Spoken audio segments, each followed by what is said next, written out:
Aloha, welcome back. Now, I'm going to fill in a little background. If you remember the last video, I proposed the question, do you believe that anything could be measured and that statistical procedures in particular were the technology that could open the pathway to real knowledge about every form of human behavior? So I hope you guys have taken a few moments to think about that. And I wanted to give you my 2 cents, which is the fallacy of statistical analysis. And I think the best way to do that is to maybe start off with a story.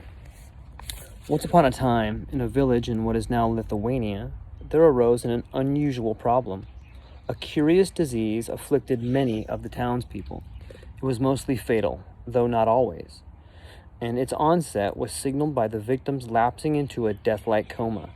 Medical science not being quite so advanced as it is now, there was no definite way of knowing if the victim was actually dead when burial appeared seemly. As a result, the townspeople feared that several of their relatives had already been buried alive, and that a familiar fate might await them. How to overcome this uncertainty was their dilemma. One group of people suggested that the coffins be well stocked with water and food, and that a small air vent be drilled into them just in case one of the dead happened to be alive. This was expensive to do, but seemed more than worth the trouble. A second group, however, came up with a less expensive and more efficient idea. Each coffin would have a 12-inch stake affixed to the inside of the coffin lid, exactly at the level of the heart. Then, when the coffin was closed, all uncertainty would cease. Take a few minutes just to think about that. You're going to provide them food, or you're going to make sure they're dead.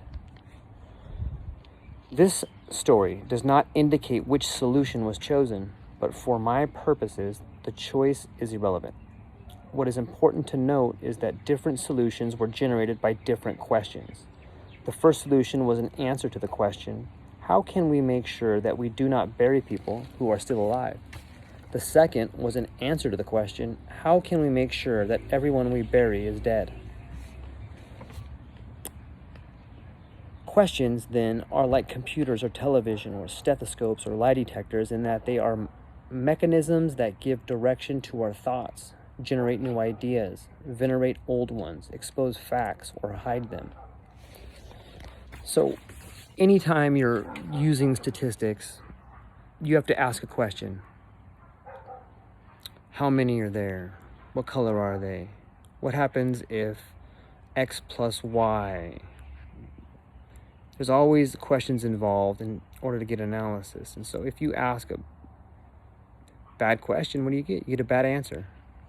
If you ask a silly question, you get a silly answer.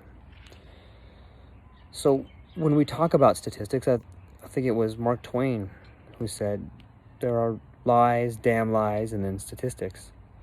And so much of what we see being brought out by so-called experts in today's world is based on statistics. Whether it's the virus hitting us today and the computer models or climate change in computer models, they're all based on statistical analysis. And a lot of times, good people produce bad answers. Not because they want to, or not because they're some conspiracy-minded knuckleheads.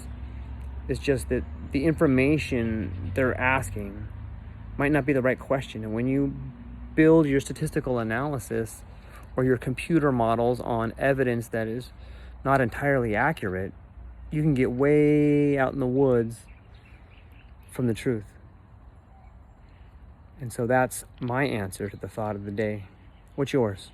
Subscribe and leave some comments below. Thank you.